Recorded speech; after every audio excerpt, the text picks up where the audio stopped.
Hi friend, तो आज हम लोग फिर से लगा है आपके बीच में धर्मों का सीरीज। ठीक है, इससे पहले वाले वीडियो में आपको बताए थे वैष्णव धर्म के बारे में, जिसमें श्री कृष्ण और विष्णु के बारे में बताया गया था। आज हम लोग जानेंगे शैव धर्म। ठीक है, तो शैव धर्म के जाने से पहले अगर आप पीछे वाली वीडियो नहीं देखे तो आप प्लेलिस्ट पर जाइए और वहाँ से जाके वीडियो को देख सकते हैं। तो चलिए शैव धर्म के बारे में हम लोग जाने। शैव धर्म, देखिए शैव धर्म से आपको ऐसा ही दिखाई दे रहा होगा कि शैव यानी भगवान शिव। भगवान शिव जो है, भगवान शिव के बारे में जो अगर वर्णन मिल रहा है, जो भी अवलंबी है वो शैव धर्म के अंतर्गत आते हैं। आपको बताए थे दक्षिण भारत में जो शैव धर्म अनुयायी थे ना, धर्मावलंबी थे, उनको बोला जाता था नैनार। नैनार बोला जाता था। अब बात आती है, देखिए इसका उल्लेख जो है, शिव का उल्लेख जो है सर्वप्रथम कहाँ मिलती है। ठीक है, तो शिव का उल्लेख की बात कर दे आपको, तो इसका उल्लेख बहुत से ऐसी जगहों में मिला है। जैसे आपको शिव को कई नामों से जानते हैं, तो वैसे इसका लोग सिंधु घाटी सभ्यता जो थी, सिंधु सभ्यता, तो सिंधु सभ्यता में मोहनजोदड़ो का नाम सुने होंगे आप लोग। मोहनजोदड़ो, देखिए अब चलिए सिंधु सभ्यता की बात आ जाए तो सिंधु सभ्यता को आदि ऐतिहासिक काल के अंतर्गत रखा जाता है। इसको कांस्य से युग के तहत भी रखा जाता है सिंधु सभ्यता को। और सिंधु सभ्यता में सबसे पहला स्थल खोजा गया था हड़प्पा को। ठीक है, जिसके कारण इस सभ्यता का नाम हड़प्पा सभ्यता बोलते हैं। आप देखिए अभी भी गाँव में अगर दो दंपति है तो जिसका बड़ा लड़का होता है, मतलब बड़ा या लड़की है या लड़का है, तो वहाँ पर क्या होती है, वहाँ पर होता क्या है कि जो पहले लड़का होता है उसका नाम, मतलब जो भी है फलाना चिलाना जो भी है, तो उसको बुलाया जाता है फलानी एक माई है ना, वो ऐसा होता है ना। तो ऐसा ही मतलब समझाने के लिए मतलब सिंधु सभ्यता को ही हड़प्पा सभ्यता बोला जाता है। पहले हड़प्पा को खोजा गया था 1921 में दयाराम साहनी द्वारा रावी नदी के तट के किनारे। ठीक है, अभी वो पाकिस्तान में है। मोहनजोदड़ो भी पाकिस्तान में ही पड़ता है। मोहनजोदड़ो से शिव के बारे में पता चलती है, पाशुपति की पूजा की जाती थी। तो पशुपति शिव के ही रूप माने जाते हैं। इसका मतलब उस समय भी शिव के बारे में वर्णन है मोहनजोदड़ो के समय में भी। और मोहनजोदड़ो का अर्थ होता है माउंट ऑफ डेथ, यानी मृतकों का टीला। इस सिंधु नदी के तट के किनारे इसका खोज हुआ है 1922 में। और सिंधु जैसे मौसी याद रख सकते हैं हम लोग, मौसी मोहनजोदड़ो सी यानी सिंधु। ठीक है, और ये हमारा मोहनजोदड़ो जो है राखल दास महाराज जी इसकी खोज किए थे। ठीक है, यहाँ से बहुत कुछ मिला है। नर्तकी की मूर्ति मिली है, बृहत स्नानागार अनागार यहीं से मिला है। ठीक है, तो आपको बताएंगे जब हड़प्पा सभ्यता जब आपको पढ़ाई जाएगी सिंधु सभ्यता, तो उसको आपको बताएंगे। चलिए देखिए, तो शिव का वर्णन आपको मोहनजोदड़ो से भी मिलता है। मोहनजोदड़ो में पाशुपति की पूजा की जाती थी, ऐसा प्रमाण मिलता है। ऋग्वेद में भी ऋग्वेद में भी रुद्र नाम आता है, समझिएगा। ऋग्वेद में भी रुद्र का नाम आता है। रुद्र यानी शिव को ही कहा गया है। और ऋग्वेद की बात करते हैं ना, वेदों की संख्या अगर आपसे पूछ दे एग्जाम में, तो वेदों की संख्या 4 है। और वेदांग कितने हैं, देखिए आपको एक दूसरे से जोड़कर याद हम करवाते हैं कि आप जब पढ़े ना तो इससे रिलेटिव अगर जो कुछ भी आए तो आपको याद होनी चाहिए। तो ऋग्वेद में भगवान शिव को क्या कहा गया, रुद्र कहा गया।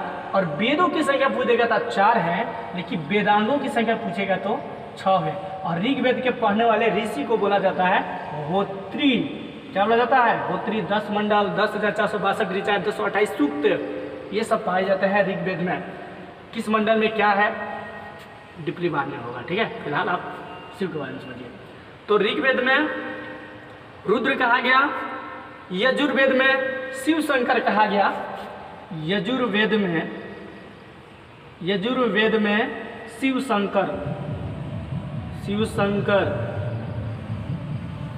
शंकर कहा गया। अथर्ववेद में महादेव कहा गया, समझिए। तो ये तो हमारा शिव का कई रूप आ गए, कई ऐसे जगह हैं जहाँ पर आपको शिव के बारे में वर्णन मिलती है। तो भगवद गीता में खुद विष्णु बोले हैं कि विश्व की आत्मा शिव में निहित है। अब बहुत ऐसी जगह है जहाँ पर रामायण में आप देखिएगा तो वहाँ भी राम जी जो वनवास मतलब वहाँ से जब सीता हरण हो जाती है तो उसके बाद ही जब खोज में निकलते हैं तो जो पुल होती है तो उस पुल को पुल नहीं मतलब पुल बांधते हैं ना रामेश्वरम में, तो वहाँ पर बोलते भी है, वहाँ पर राम की पूजा करते हैं, एक मूर्ति शिवलिंग की स्थापना करते हैं और उस पुल को बांधने के लिए राम की पूजा करते हैं। तो वहाँ पर बोलते हैं, खुद राम बोलते हैं कि रामस्य स ईश्वर स रामेश्वर, यानी बोलते हैं राम कि रामस्य स ईश्वर स रामेश्वर, यानी राम का ईश्वर क्या है, अगर कोई है वो राम का ईश्वर ही रामेश्वरम है। वहाँ पर एक बनाते हैं रामेश्वरम में एक शिवलिंग की स्थापना करते हैं, तो वहाँ पर वो बोलते हैं। तो पार्वती जी सुनती है तो बोलती हैं कि आप हमेशा राम राम चिल्लाते रहते हैं और आज तो आप कह रहे राम आपकी गुणगान गा रहे हैं, मतलब शिव की। तो शिव जी बोलते हैं नहीं, वो जो बोल रहे हैं ना वो ऐसा नहीं है, उसका अर्थ दूसरा है। शिव जी कहते हैं तो पार्वती जी तो ठीक है, तो आप बता दीजिए क्या है। तो बोले हैं शिव जी कि यस रामे ईश्वर स रामेश्वरम, यानी राम जिसके ईश्वर है ना, राम जिसके ईश्वर है वो रामेश्वर है। लेकिन राम जी क्या कर रहे हैं, राम का ईश्वर रामेश्वरम, और ये कह रहे हैं राम जिसके ईश्वर है वो रामेश्वरम है। तो आप बताइए, यहाँ पर लोग जो है समझते हैं भगवान शिव बड़े हैं, वो कह रहे हैं राम बड़े हैं, लेकिन ये दोनों तो कह रहे हैं कि ये राम जी कह रहे हैं शिव जी बड़े हैं, वो कह रहे हैं राम जी बड़े हैं, एक दूसरे से ये दोनों कॉम्बिनेशन अच्छा है, ऐसा माना जाता है लॉर्ड शिवा के बारे में। तो समझिए, मेगास्थनीज भी आपको बताए थे, मेगास्थनीज जब इंडिका नामक पुस्तक लिखता है तो जब अपने वर्णन में लिखता है कि जब वो आया था मथुरा तो मेथुरा कहता था, आपकी पीछे वाली क्लास में बताए थे श्री कृष्ण के बारे में। तो श्री कृष्ण को हेराक्लीज कहता था और जो शिव होते थे और उस शिव को बोलता था डायनोसियस, शिव को क्या बोलता था, डायनोसियस बोलता था, डायनोसियस बोलता था शिव। क्वेश्चन आ जाएगा, मेगास्थनीज शिव को किस नाम से जानता था, तो डायनोसियस, और डायनोसियस जानता था, और कृष्ण को हेराक्लीज कहता था, मथुरा को मैथुरा बोलता था। तो ये है आपको शिव के छोटी छोटी आपको शिव के बारे में कि कहाँ से उसका प्रमाण मिलता है, ये छोटा सा प्रमाण है। लेकिन अब इनके जीवन की शैली में चला जाए, इनकी पारिवारिक जीवन के बारे में, तो पारिवारिक जीवन की बात कर दें तो सबसे पहले हम लोग उत्तर भारत से शुरू कर रहे हैं, ठीक है। दो जगह शुरू हुआ है, इसको मिटा दे इसको, चलिए मिटा दे रहे हैं, ठीक है। अब भागिए मत, देखिए आपको एग्जाम के पॉइंट ऑफ व्यू से देखा जा रहा है, तो देखिए उत्तर भारत से शुरू कर दे शिव के बारे में। अगर नॉर्थ इंडिया से शुरू किया जाए उत्तर भारत से, तो यहाँ पर शिव की जो पत्नी है वो पार्वती को माना जाता है। शिव की जो पत्नी है ना वो पार्वती को माना जाता है, और इनके जो वाहन है, शिव के वाहन क्या माने जाते हैं, वाहन किसे माना जाता है, नंदी को, मतलब बैल को, इनके जो वाहन है वो बैल को माना जाता है। अब बताइए, नंदी बैल, नंदी पर एक बहुत बड़ा नंदी मंदिर भी है, एक लेपाक्षी मंदिर एक है, वहाँ पर नंदी के बारे में काफ़ी ज़्यादा मतलब बहुत भव्य बनाया गया। इनके वहाँ नंदी बैल है, इनकी पत्नी, उत्तर भारत की बात बता रहा है, इनकी पत्नी पार्वती को माना जाता है, और इनके 2 लड़के हैं, एक है गणेश और एक है कार्तिकेय।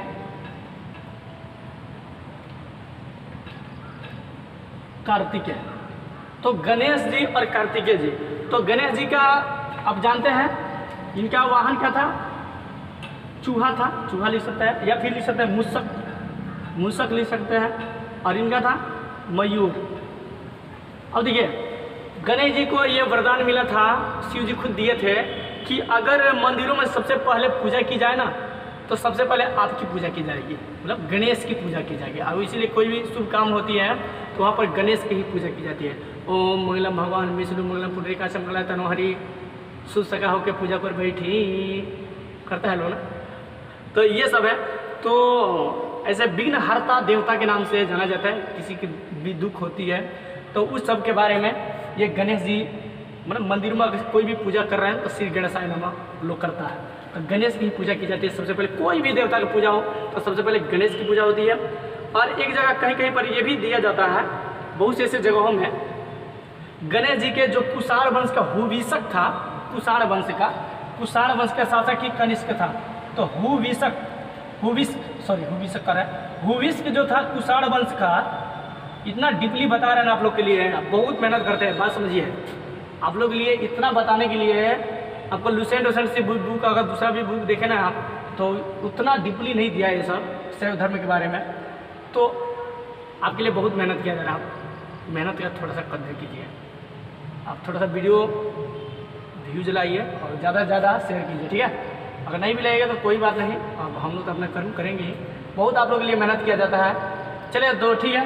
कुषाण वंश के शासक जो हुविषक था, इन्होंने अपनी जो इनकी जो मुद्रा ये चलावाया, उस मुद्रा में गणेश जी का चित्रांकन किया, गणेश जी का।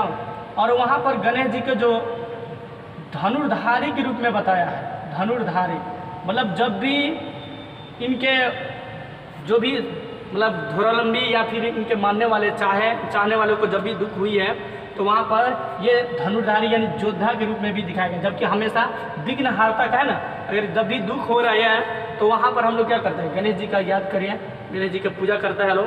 तो अब चलिए अब जानेंगे कार्तिकेय के बारे में। तो कार्तिकेय क्वेश्चन आएगा कि किस शासक ने गणेश जी को धनुर्धारी अपने मुद्रा में दिखाया है, तो वह है कुषाण वंश का शासक हुविष्क, ठीक है। अब कार्तिकेय के रूप में जाना है, तो कार्तिकेय का सवारी क्या था, मयूर था। और इसको युद्ध के देवता के रूप में जाना जाता है, या फिर देवताओं के सेनापति के रूप में जाना जाता है। तो ये हमारा हुआ शिव के, कहीं कहीं पर 18 अवतार दे रहा है, कहीं कहीं पर 28 दे रहा है, 28 ही है, ठीक है। और ये 28 अवतारों में एक बात और बता दें, शिव जो है ना, तो शिव को अब देखे होंगे, शिव की नटराज वाली मूर्ति, नटराज औजर बक्स आता है, उसमें भी दिखाता है नटराज वाली। वो लोग दक्षिण भारत में नटराज की मूर्ति काफ़ी ज़्यादा फेमस थी। तो नटराज वाली मूर्ति आप देखिएगा, उनका जो पैर है 4 हाथ दिखाया गया है, और पैर भी, तो वो जो दाहिना पैर है इसे दाया वाला पैर ऊपर उठा हुआ, ऊपर की तरफ ना दाया वाला पैर। एक क्वेश्चन है, हम एक बार सेट बना रहे तो उसमें दिया था कि नटराज की मूर्ति में शिव जी का जो है कौन सा पैर ऊपर है, तो वो दाहिना पैर ऊपर है, दाहिना पैर उनका ऊपर है नटराज की मूर्ति। उसने 108 नृत्य शैली। और हाँ, एक बात और कह देगा कि अगर नटराज की मूर्ति में, वो तो खैर दाहिना पैर ऊपर है, अगर एग्जाम में आ गया कि नटराज की मूर्ति में शिव को किस रूप में दिखाया गया है, तो आप कहिएगा आचार्य रूप में, मतलब गुरु के रूप में दिखाया गया। अगर कोई गुरु है, मान लीजिए हम ही आपको पढ़ा रहे हैं, तो आएंगे तो चुपचाप पढ़ाई तो नहीं चल जाएंगे, थोड़ी हाव भाव भी होनी चाहिए, मतलब हाथ की एक्सप्रेशन क्या है, बारिश है, वो बारिश हो रही है, ऐसा मतलब कुछ ऐसा होना चाहिए। मान लीजिए कोई नृत्य कर रहा है, डांस करने वाला है, तो डांस करने वाला है तो वो आएगा स्टेज पे चुपचाप ऐसे रहेगा, गीत बज रहा है चुपचाप रहेगा, ऐसे रहेगा, नहीं रह सकता ना। वो डांस करेगा, उसके हाव भाव दिखाएगा। तो वहाँ पर 108 नृत्य शैली को दिखाया गया है, दाहिना पैर ऊपर है। और इनको किस रूप में नटराज की मूर्ति है, ये क्वेश्चन आ गया ना, तो आप कहिएगा आचार्य रूप में, गुरु के रूप में दिखाया गया। चलिए ये हो गया हमारा शिव का छोटी मोटी कहानियाँ। अब इसके शिव के जो अष्ट मूर्ति थी, मतलब कुछ ऐसे 8 गो अवतार है इनके, कुछ विनाशक अवतार भी है और कुछ कल्याणकारी अवतार भी है। तो विनाशक अवतार में आप याद रख लीजिएगा रुद्र, अशनि और फिर सर्व उग्र, ठीक है, उग्र भी। और हाँ, उग्र की बात बता दें तो वैदिक सभ्यता में, ऋग्वेद काल में उग्र जो होते थे, जो अपराधियों को मतलब पकड़ने का कार्य करते थे, उनको उग्र कहा जाता था। जो वाजपति होते थे, वो गोचर भूमि जो होती थी उसका स्वामी होते थे, उसे वाजपति बोला जाता था। बताएंगे, चिंता मत कीजिए, आप हमारे साथ जुड़े रहिए ना। हमारा आते क्या है, आपको लग रहा होगा कि इनके पास डिजिटल बोर्ड नहीं है, आवाज़ें अच्छी नहीं आ रही, ये सब सोच रहे हैं ना। पढ़ाई और शिक्षा जो है ना किसी का मुमताज नहीं होता है, सॉरी मोहताज नहीं होता है, मुमताज कह रहे हैं, मोहताज नहीं होता है, ठीक है। तो सो आप मेहनत कीजिए, आप कंटेंट पर ध्यान दीजिए ना। आप ज़्यादा वॉइस ये सब के, फिर पढ़ने वाला लोग प्राचीन समय में कैसे कैंडल से पढ़ लेता था, लोग दिया जो मतलब मिट्टी का तेल वाला से पढ़ा। अब सोलर लाइन है फिर भी लोग पढ़ाई नहीं कर पा रहे हैं। तो पढ़ने वाला तो बहुत कुछ आगे भी बढ़ रहा है ना। आप मेहनत कीजिए हमारे साथ, सुनिए। तो इसको मिटा दें, चलिए कुछ और है, थोड़ा मोटा बता दे रहे हैं और आपको। देखिए, तो नटराज की मूर्ति में 4 हाथ दिखाया गया है, दाहिना पैर ऊपर है। और भी बता दें कि नटराज की मूर्ति को ऐसे भी नृत्य शैली काफ़ी ज़्यादा दक्षिण भारत में काफ़ी ज़्यादा फेमस होती है। जैसे आपको कुचिपुड़ी आंध्र प्रदेश की है, कथकली है, केरल का नहीं, मोहिनीअट्टम है, ऐसे बहुत ऐसे हैं। तांडव में देखिए दक्षिण भारत के कई शासक हुए, जैसे आपको बता दे रहे हैं पल्लव हुए, पल्लव दक्षिण भारत के शासक हुए, चोल, चालुक्य, ये सब शासक हुए ना, चोल, चालुक्य, पल्लव, ये सब हुए। और ये राष्ट्रकूट वंश भी लोग, राष्ट्रकूट वंश ये लोग भी। चलिए यहाँ पर हम जानेंगे, तो यहाँ पर ये लोग भी शैव धर्म अवलंबी थे। बहुत ऐसे मतलब इसमें के शासक हुए जो शैव धर्म अवलंबी है। अब कैसे पता चलेगा कि शैव धर्म अवलंबी है? तो पल्लव शासकों ने आनंद तांडव प्रतिमा का, मतलब जो प्रतिमा जो तांडव कर रहा था, जैसे इनको नृत्य बहुत ज़्यादा, ऐसे पुराणों में बताया जाता है कि शिव जी को नृत्य काफ़ी ज़्यादा आती थी और 108 नृत्य शैली ये जानते थे। भी इससे पहले थोड़ा देर पहले बताया आपको, 108 नृत्य शैली जानते थे। और ये अगर इनकी कोई पूजा करता था ना, तो किसी भी भक्त को ज़्यादा निराश नहीं करते थे और उनको मतलब वरदान दे डालते थे। तो झेलना पड़ता था विष्णु जी को, नहीं, फिर अवतार लेना पड़ता था उनको, फिर अवतार लेते थे, फिर आते थे, फिर उसको अत्याचारी को मार डालते थे, मिटाते थे। ऐसा मतलब दिखाया गया पुराणों में या फिर कथा वथा में आप सुने होंगे बहुत लोग। तो कई मतलब आप देखिए ना रामायण में भी, वहाँ भी रावण जो है शिव जी को अपने बस में किए रहता है, वहाँ बहुत ज़्यादा ज्ञानी बन जाता है। बहुत ऐसे लोग हैं जो शिव जी को उपासना करते हैं और वहाँ से आशीर्वाद को लेते हैं। नेक्स्ट है चोल शासक जो थे दक्षिण भारत में, बृहदेश्वर मंदिर चोल वंश द्वारा ही बनाया गया है। बृहदेश्वर मंदिर कौन बना है? राजराज प्रथम जी, राजराज प्रथम चोल शासक द्वारा ही। इसमें भी शिव जी के बारे में बताया गया है, शैव धर्म, इसके पता चलता है कि ये लोग शैव धर्म अवलंबी थे। एक और मंदिर है गंगई कोंड चोलपुरम, गंगई कोंड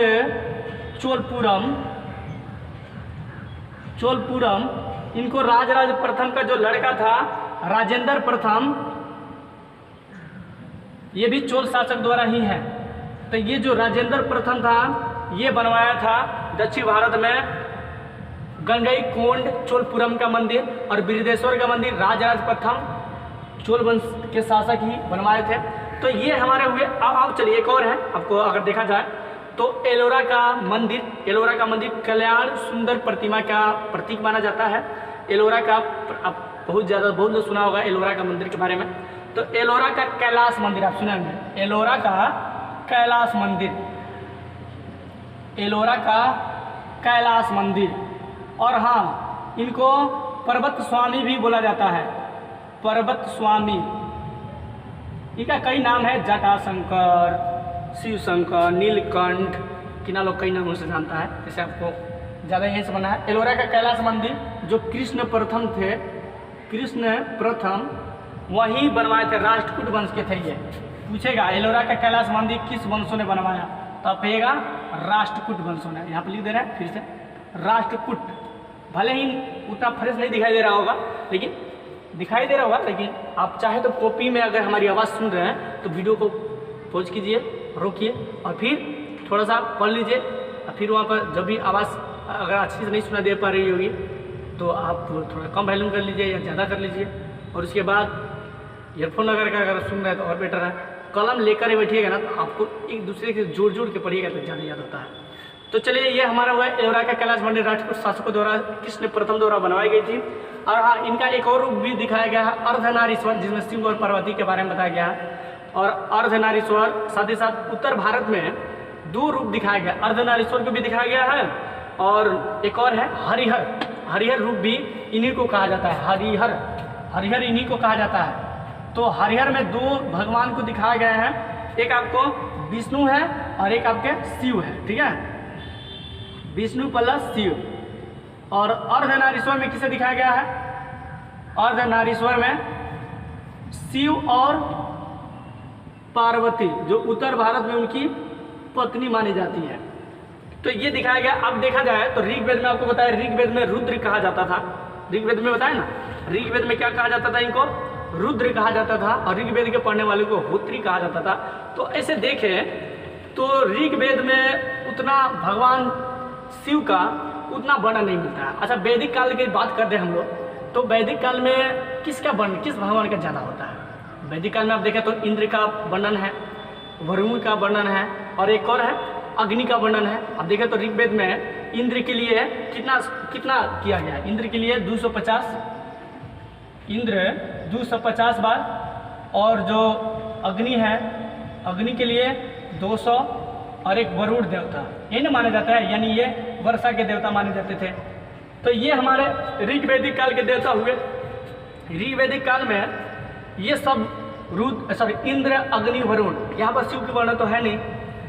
कहीं कहीं पर ऐसा पता चलता है, पता है ना, मोहनजोदड़ो में पशुपति कहा गया, पशुपति की मूर्ति मिली है वहाँ से, इससे पता चलता है कि वहाँ भी लोग भगवान शिव के अवलंबी थे। अब देखिए, अब यहाँ से बात बहुत ज़्यादा इम्पोर्टेंट रखता है कि लोग ये तो हैं, अब जैसे द्वापर युग शुरू हो रही है, द्वापर युग, इसका मतलब अब ये प्रमाण नहीं हो पा रही कि क्या वो शिव को मानते थे, मतलब क्या वो शिव को अगर मतलब पूजा करनी है हमको, तो पूजा करने के लिए हमको क्या चाहिए?